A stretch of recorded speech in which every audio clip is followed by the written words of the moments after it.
যেদিন বিহার আর ইউপি থেকে, বিহার আর ঝাড়খণ্ড থেকে হিন্দুদেরকে নিয়ে ওখানে আমরা ঢুকবো, একদিনে খালি করে দেব মুর্শিদাবাদ মালদাকে, একদিনে খালি করে দেব।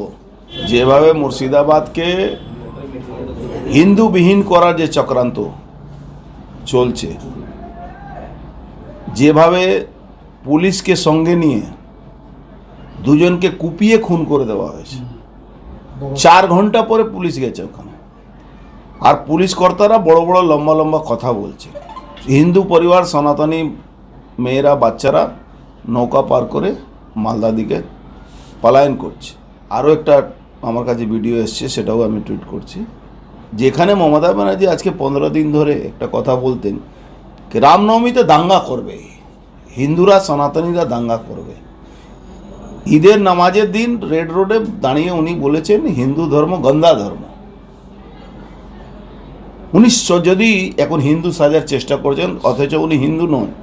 যদি উনি হিন্দু থাকেন, নিজেকে বলছিলেন ব্রাহ্মণ ঘরের মেয়ে, ছেড়ে দিন ব্রাহ্মণ ঘর। উনি যদি মুখ্যমন্ত্রী পদমর্যাদা ওনার যদি কাছে থাকে,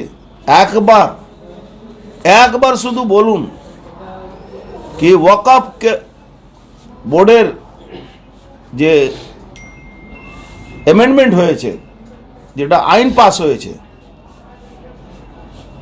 তারপরে যে তাণ্ড হয়েছে, ওনার পুলিশ তার সহযোগিতা করেনি। একবার উনি বলেন কি এই দাঙ্গাটা, এই ঘটনাটা মুসলমান করেছে। উনি তো একটা ধর্মকে, হিন্দু ধর্মকে, সনাতন ধর্মকে গন্দা ধর্ম বলেছিলেন। উনি তো বলেছিলেন রামনবমী যারা করে তারা দাঙ্গাবাজ। আজকে উনি বলুন কি উনার এই মুসলমানরা দাঙ্গা করেছে ওখানে শমশেরগঞ্জে। এখন উনি বলছেন দুই পক্ষকে, আমি বলছি দুই পক্ষ ওখানে দাঙ্গা করেছে। লজ্জা হয় না? ডাকাতের দল করেন উনি। আজকে উনার এমপিরা নাটক করে কান্নাকাটি করছে, খলিলুর রহমান।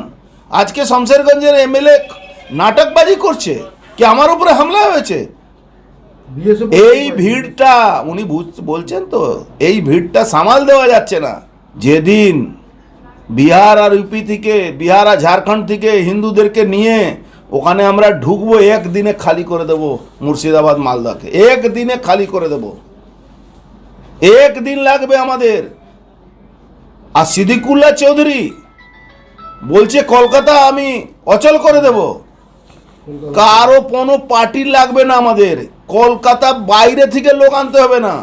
কলকাতা হিন্দু ছেলেদের যেরকম 1946-এ গোপাল মুখার্জি পুরো বুঝিয়ে দিয়েছিল, তখন ত্রাইমাম হতে হয়েছিল এই মুসলমানদেরকে, 10,000 হিন্দুকে কাটার পরে, সেটা আমরা বুঝিয়ে দেব। গোপাল মুখার্জি এখনো মরেনি। বাংলা বাইরে থেকে লোক এনে কলকাতাকে মুক্ত করাতে হবে না, আমরা নিজে করিয়ে দেব ওখানে কলকাতার লোককে সঙ্গে নিয়ে। মমতা ব্যানার্জি খেলা করছেন, অভিষেক ব্যানার্জি ওখানে লম্বা লম্বা ভাষণ দিচ্ছেন, সংস্কৃতি আর কুষ্টি কথা বলছেন, কৃষ্টি কথা বলছেন।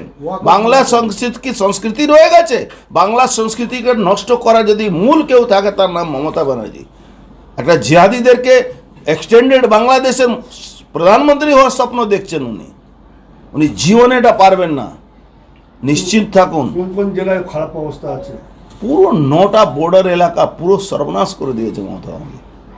9টা বর্ডার এলাকায় আগামী দিন এরকম ভয়ঙ্কর পরিস্থিতি আরও ভয়ঙ্কর হবে। আমি সনাতনীদেরকে বলবো সবাই তার পাশে দাঁড়ান। যত ওখানে হিন্দুদের উপরে পলায়ন হচ্ছে তাদের পাশে দাঁড়াতে হবে। কোন জেলায় এরকম পদ্ধতি রয়েছে? মুর্শিদাবাদ, জঙ্গিপুর, নদিয়া, সাউথ 24 পরগনা, নর্থ 24 পরগনা, বহু জায়গা, মালদা কিছু অংশ, সব জায়গায় কি অবস্থা আছে। পুরো বর্ডার এলাকাটাকে তছনছ করে দেওয়া হয়েছে। কালকে বিএসএফ রক্ষা পায়নি, বিএসএফকে ঢিল ছোড়া। আমি বুঝতে পারছি না, বিএসএফ হাতে চুড়ি পড়েছে? বিএসএফ কি হাতে চুড়ি পড়েছে? বিএসএফ লাঠি দিয়ে উপর থেকে পাথর নামাচ্ছে, পিটিয়ে পাথর নামাতে হবে। মানুষকে রক্ষা করার জন্য দায়িত্ব দিয়েছে বর্ডার সিকিউরিটি ফোর্স। এই বর্ডার এলাকা আছে, 50 কিলোমিটার তোমার এখতিয়ার আছে, সেটা পালন করা দরকার আছে। হিন্দুরা মরলে মমতা ব্যানার্জি খুশি হবে। উনি নিজেকে হিন্দু বলেন, নিজেকে সনাতনী বলেন, উনি সনাতনী হতেই পারেন না। একটা মুখ্যমন্ত্রী সংবিধানের শপথ নিয়ে সনাতনী হিন্দুদের উপরে ডোজার চালাচ্ছেন, রোড রোলার চালাচ্ছেন, তা সবাই বাংলার মানুষ দেখছে। রাজ্যপালের ভূমিকা কি? রাজ্যপালের দেখুন, রাজ্যপালের ভূমিকা আমি তো কোথাও দেখতে পাচ্ছি না। লিডার অফ অপোজিশন কোর্টে গেছিলেন, কোর্ট থেকে পারমিশন হয়েছে, আমি থ্যাঙ্কস টু হাইকোর্ট, তারা সংজ্ঞান নিয়েছে, অর্ডার করেছে, কিন্তু আরও কড়াভাবে একটা অর্ডার দরকার আছে, যেখানে যেই উপদ্রব করবে শ্যুট অ্যান্ড সাইটের অর্ডার করে দিন, একদিন লাগবে। আজকে রেলওয়ে কেন শ্যুট অ্যান্ড সাইটের অর্ডার করছে না? সম্পত্তি নষ্ট হচ্ছে। আমরা তো ছোটোবেলা থেকে দেখেছি রেলের সম্পত্তি এই কাকিনাড়াতে যে লুট করতে আসো শ্যুট অ্যান্ড সাইট করে দিত, দেখেই গুলি মেরে দিত। কেন করছে না? বাংলার সনাতনীদেরকে ছেড়ে দেওয়া হয়েছে কি তোমরা মরো? আমরা মরবো না, আমরা মারবো। সময় এসে গেছে, সবাইকে সংগঠিত হতে হবে। যেটা বাংলাদেশের দিকে কি এগোচ্ছে সেরকম পরিস্থিতি না? বাংলাদেশ হয়ে গেছে বাংলা, পশ্চিমবাংলা। এটা বাঙালি হিন্দু যারা আছেন তাদেরকে বুঝতে হবে। বাংলাদেশ থেকে আপনি পালিয়ে এসছেন, এবার কোথায় পালিয়ে যাবেন? আমরা তো বারবার বলছি এক্সটেন্ডেড বাংলাদেশ করার নাটক করছেন মমতা ব্যানার্জি। যেভাবে কালকে দেখা গেল করে দোকান পাট বাংলাদেশে যেমন করে হয়েছিল সেই দোকান পাট সেই রকম। আচ্ছা, ওতে দেখে মনে হলো কোনো ইসলাম ধর্মে